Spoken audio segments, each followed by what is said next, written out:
Bismillahirrahmanirrahim. Assalamualaikum warahmatullahi wabarakatuh.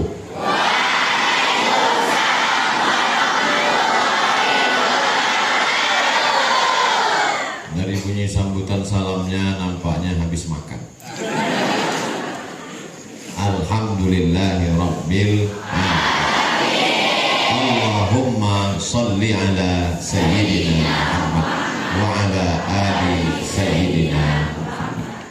Laisa minna, tidak diakui sebagai umat Nabi Muhammad sallallahu alaihi wasallam. Man lam yarham shaghirana, tak sayang kepada anak-anak. Wa lam ya'rif syarafa kabirina, tidak hormat kepada orang tua. Guru kita, abuya kita yang membimbing secara rohani kita. Kalau ayah mengasih makan, emak membesarkan, maka guru mendidik, mendekatkan diri kepada Allah. Al-Mukarram Syekhuna Bukhari beserta para asatidz, beserta para sahabat-sahabat saya, tak dapat saya sebut satu persatu, semuanya dimuliakan Allah Subhanahu wa ta'ala. Amin ya rabbal alamin. Ada seorang laki-laki namanya Habib Bourguiba. Siapa namanya?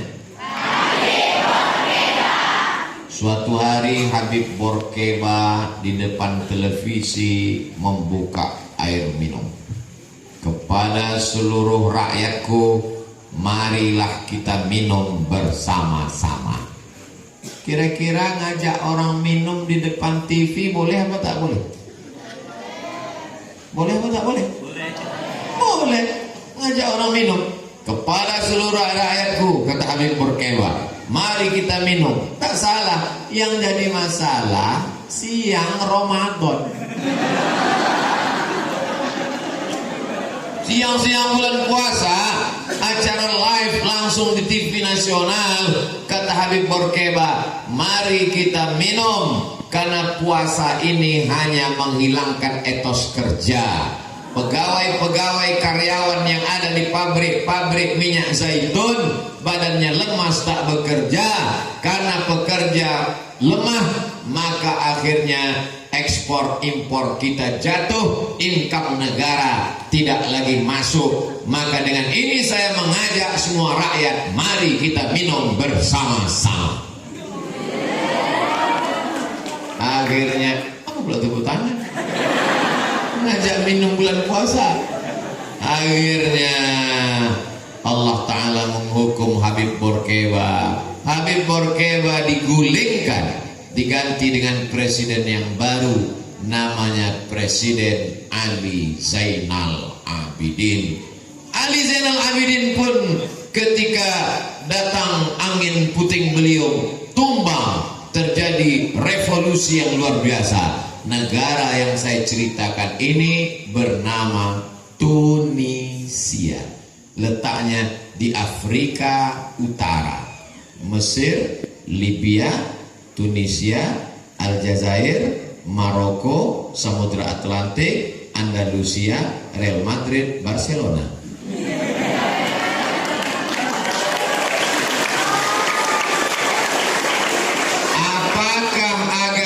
Islam hilang di Tunisia hari ini? Tidak.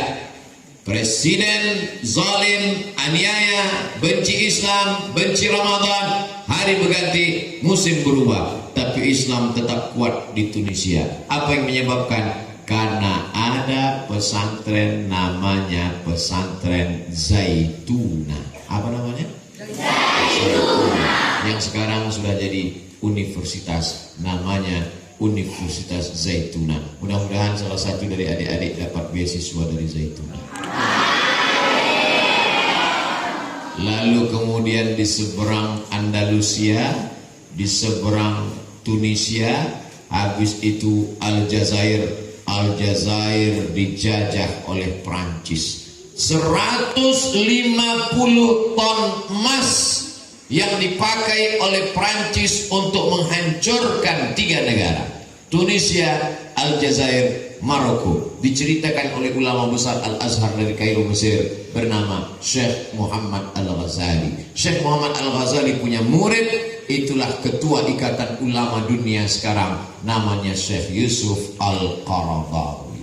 Sekarang ibu-ibu punya cincin 1 gram aja ke pasar beli kangkung berapa?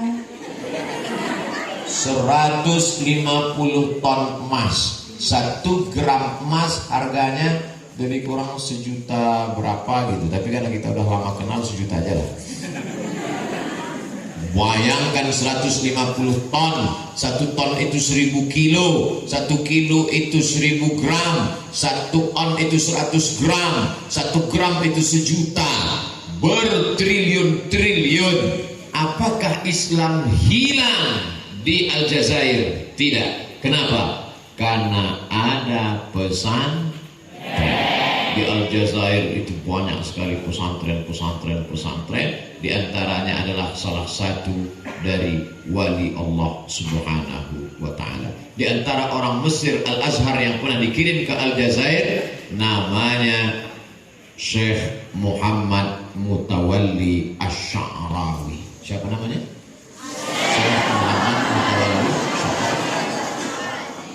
Wahai Tuan Syekh Muhammad Mutawalli Asy-Sya'rawi, ya, kamu dikirim ke Aljazair untuk berdakwah. Kata Syekh Muhammad Mutawalli Asy-Sya'rawi, jauh betul Aljazair. Aku tak mau. Suatu malam dia bermimpi. Dalam mimpi itu nampaknya ada seorang ulama bersorban, berjubah, jenggotnya putih. Dan Syekh itu berkata, "Limadza la tahduru ila baladi?" Kenapa kau tak mau datang ke negeriku? Terbangun Syekh Muhammad Mutawalli Asy-Sya'rawi. Siapa yang ku tengok dalam mimpiku itu mengatakan, kenapa kau tak mau datang ke negeriku? Akhirnya Syekh Muhammad Mutawalli Asy-Sya'rawi setuju. Saya mau datang ke Aljazair. Begitu dia sampai ke Aljazair, pas sedang disambut ramai-ramai, tiba-tiba nampaknya Syekh yang dalam mimpinya itu sedang duduk. Ini yang kulihat dalam mimpi. Itulah dia mursyid tarekat Syaziliyah bernama Syekh Bil Qaid. Siapa namanya? Syekh Bil Qaid.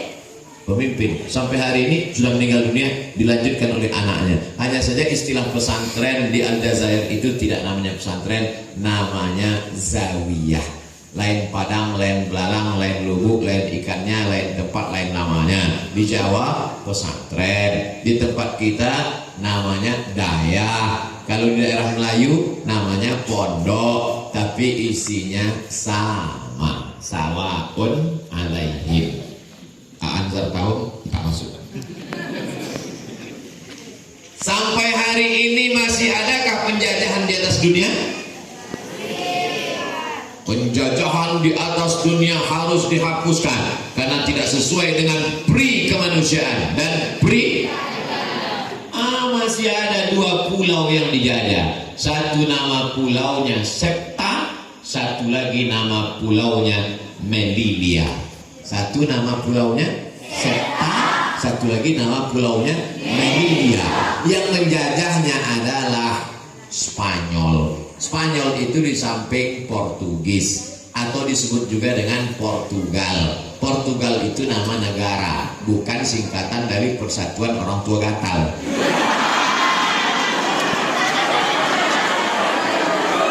Sebelah utaranya dijajah oleh Spanyol, sebelah selatannya, ini utara, ini selatan. Selatannya dijajah Spanyol, utaranya dijajah Prancis bertahun-tahun. Tapi sampai hari ini umatnya masih tetap bersyahadat karena di situ ada pesantren tertua di dunia, namanya pesantren Al-Qarawiyyin. Apa namanya?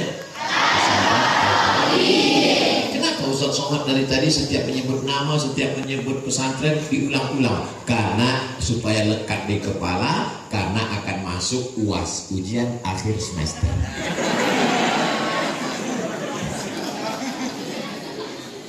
Negeri ini tempat tenggelamnya matahari.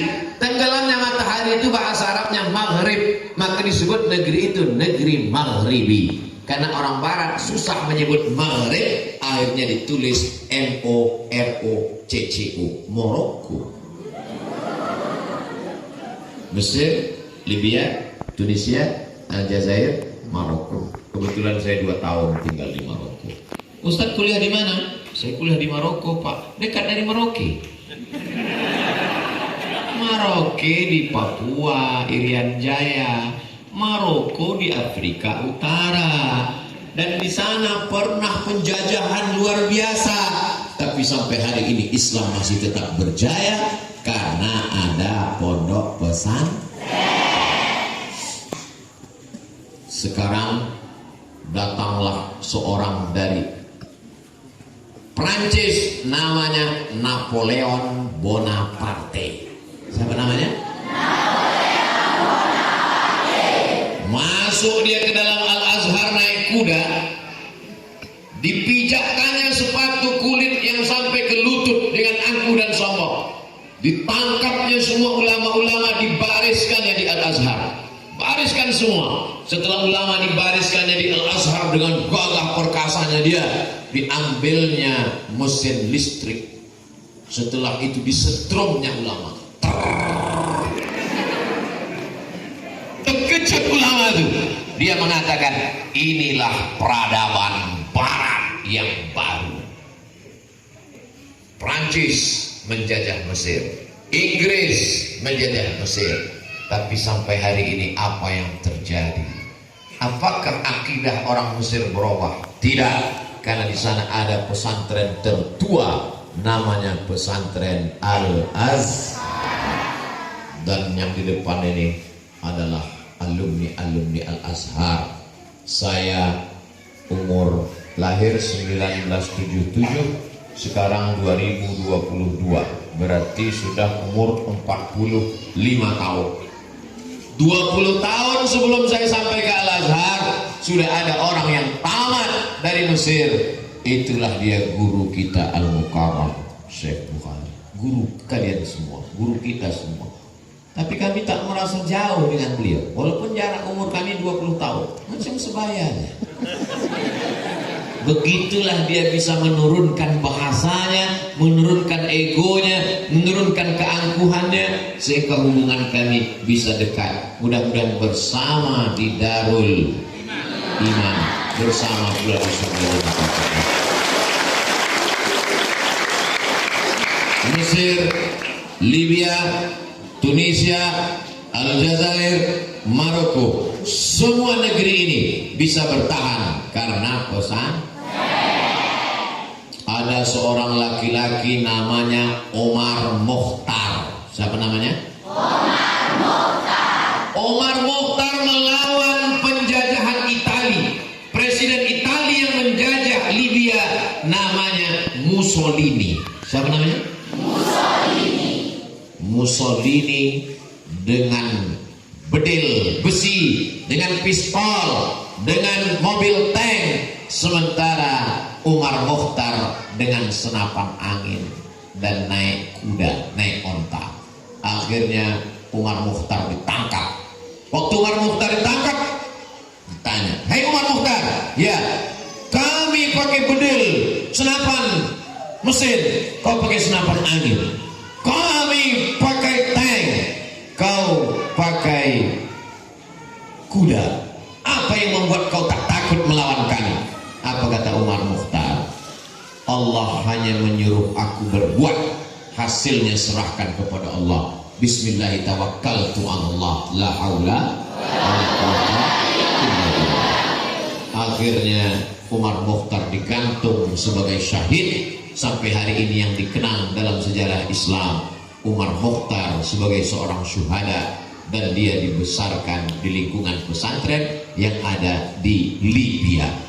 Ini yang saya ceritakan adalah negara-negara di Afrika Utara, dari mulai Mesir, Libya, Tunisia, Aljazair, Maroko, semuanya pernah terjajah, semuanya pernah terzolimi, tapi tetap bertahan barokah pesantren. Sekarang kita kembali ke Indonesia. Setelah berpetualang jauh dari Afrika Utara, Indonesia dijajah oleh Belanda, betul?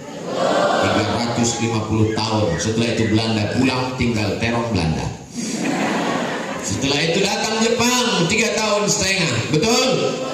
Akhirnya Jepang diledakkan Amerika, Hiroshima, Nagasaki. Mereka pun pulang, yang tinggal slot Jepang.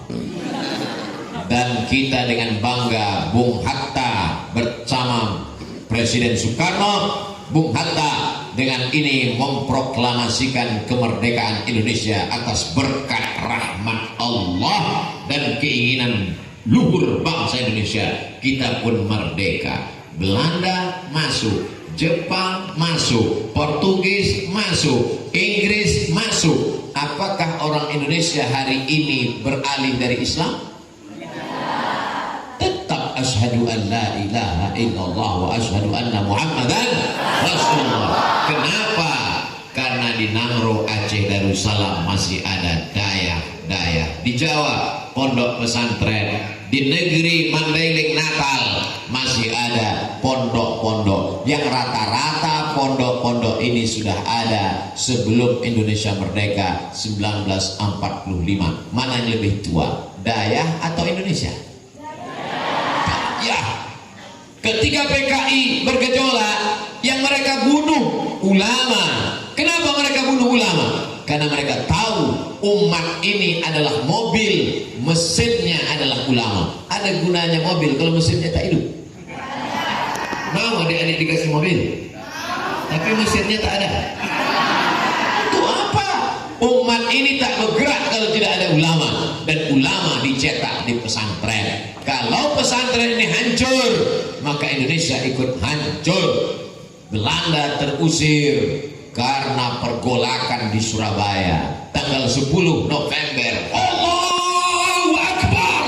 Akhirnya Belanda pontang panting, tunggang langgang, lintang pukang. Kenapa 10 November orang mengamuk? Karena tanggal 22 Oktober ulama mengeluarkan fatwa bahwa berperang melawan Belanda adalah mati syahid, iskariman au mut syahidan, mati syahid atau hidup mulia. Jadi kalau mau menyelamatkan Indonesia, menyelamatkan Islam, maka mesti masuk pesantren. Sekarang banyak orang tak mau masuk pesantren. Kok kenapa tak di pesantren? Jadul, ketinggalan zaman. Kok kenapa tak di pesantren? Nanti pesantren mau jadi apa? Ini yang di depan ini semuanya tamat pesantren. Nanti kalau kami tamat pesantren jadi apa Pak Ustaz? Itu yang pakai topi biru itu pernah jadi ketua KPU. Tahu arti KPU? Komisi Pemilihan Umum, bukan kepala penuhuban. Tamat pesantren. Itu di sampingnya itu adalah kepala polisi. Hati-hati kalian. Wilayah Hisbah, tamat pesantren, tamat Al-Azhar. Ini di sampingnya Ustadz Nazar, ketua tim UAS, tamat pesantren Gontor Ponorogo. Setelah itu melanjutkan ke Al-Azhar, tamat pesantren. Al-Mukarram, tamat pesantren, ketua IKAT. Tahu IKAT? IKAT itu bukan tali. IKAT itu Ikatan Alumni Timur Tengah. Ustadz Somad pernah di pesantren, cuma tak tahu. Di samping Tuan Guru, di samping Buya adalah Ustadz Tengku Haji Fadil Rahmi LC MA, calon doktor. Mudah-mudahan tak lama lagi doktor. Amin. Anggota DPD, Dewan Perwakilan Daerah. Satu provinsi Aceh ini cuma 4 orang yang diutus berkantor di Senayan, Jakarta. Dipilih oleh seluruh orang Aceh sebanyak 4 orang. Nomor 2-nya adalah anak tamat pesantren Tengku Haji Muhammad Fadil Rahmi. Yang di sebelahnya ketua UPTD, pejabat, PNS, punya kualitas, tamat pesantren. Mereka dulu satu pesantren, pesantren Darul Arafah, tamat dari Al-Azhar. Jadi kalau ada orang mengatakan, nanti kalau tamat pesantren jadi apa? Kau tak tahu jadi apa? Bodoh. Jadi kalau ada orang takut anaknya tamat pesantren, siapa yang yang sanggup menjaga anak dari handphone, Facebook, Twitter, BBM, WhatsApp, Instagram, Telegram, kilogram? Siapa yang sanggup menjaga anaknya dari parabola, TV, drama Korea, LGBT, narkoba, mabuk, sakau, lem kambing? Satu-satunya yang bisa menyelamatkan anak bangsa adalah pesantren. Kalau pergi ke rumah Darul Bupati, pulang dapat salaman Bupati. Kalau pergi ke rumah Darul DPR, pulang dapat berfoto dengan DPR. Tapi kalau orang pergi ke Darul Iman, dia pulang akan membawa Darul Iman. Dar rumah, iman rumah iman. Andai saya tak singgah kemari, pulang ke Riau tak membawa iman.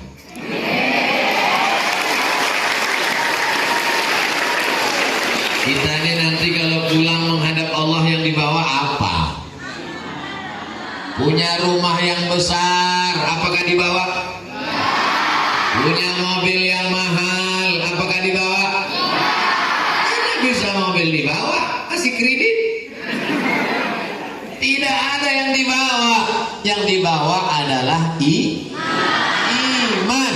Maka saya mengajak kepada seluruh jamaah yang ada di bumi Nangro Aceh Darussalam, bil khusus Aceh Tenggara, masukkan anak Anda ke Darul Iman sebelum tanggal penutupan berikut ini.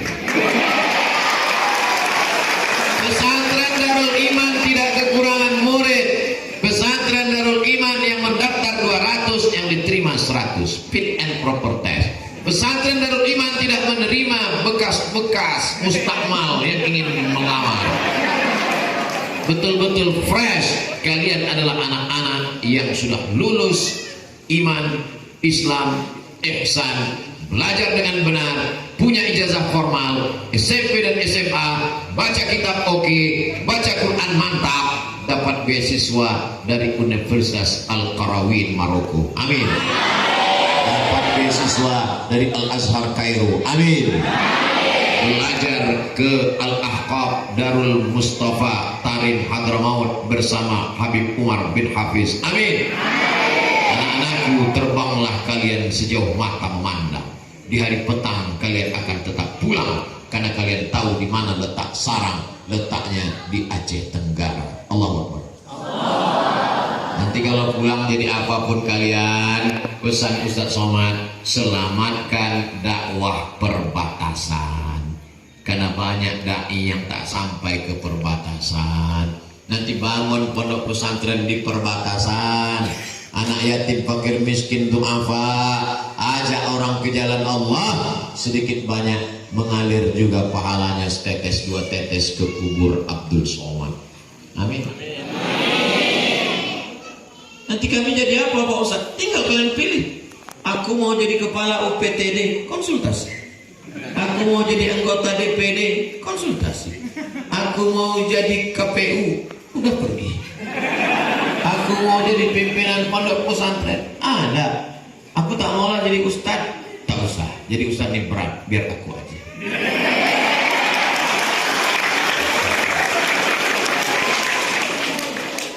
Dulu kami tak tahu mau jadi apa. Tanyalah Ustaz Fadil.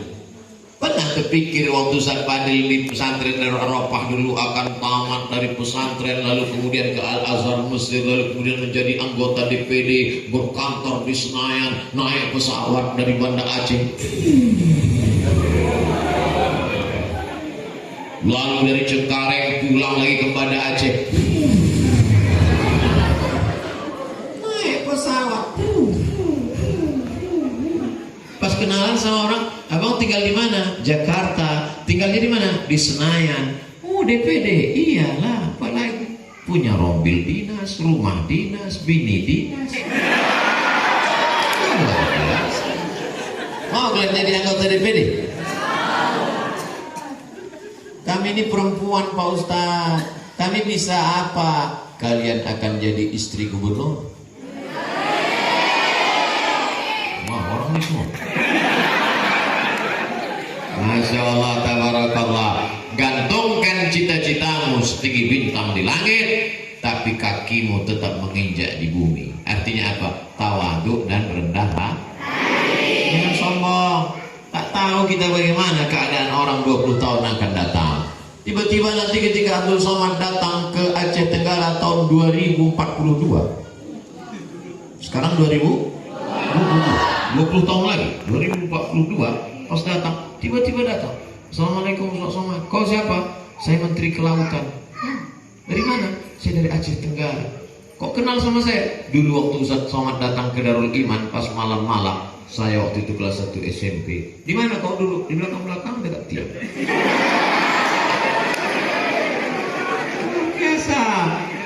Makanya jangan sepele remeh-temehkan orang. Suatu ketika saya lapar, jadi mampirlah ke rumah makan. Mampir ke rumah makan. Kalau lapar jangan ke rumah sakit, suntik orang mati kita.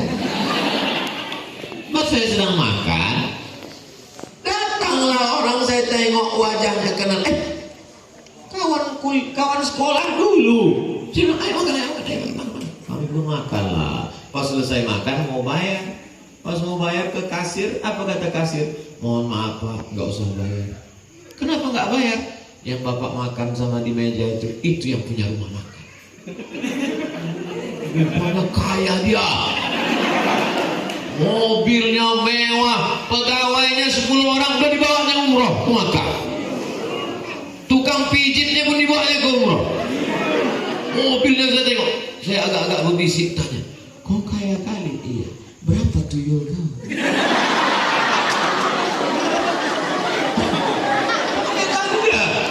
Bisnis. Lalu saya tanya, selama kita sama-sama dulu di pondok, apalah kenangan kau ke aku? Apa kata dia? Kau dulu baik, Mat. Kau dulu tak sombong waktu kita sama sekolah. Alhamdulillah. Coba kalau saya sombong, pasti bayar. Kenangan selama kuliah itu nanti sampai akhir zaman akan kita ingat. Maka jangan sombong.